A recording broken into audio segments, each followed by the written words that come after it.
শুভেচ্ছা স্বাগতম।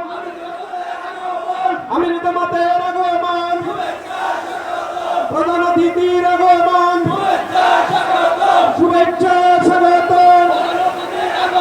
প্রধান অতিথির আগমন, শুভেচ্ছা স্বাগতম।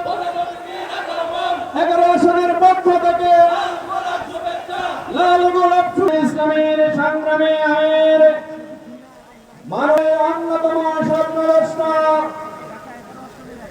আমির জামাত রহমানকে ফুল দিয়ে বরণ করে নিচ্ছেন জাতীয় নাগরিক পার্টির আহ্বায়ক ঢাকা।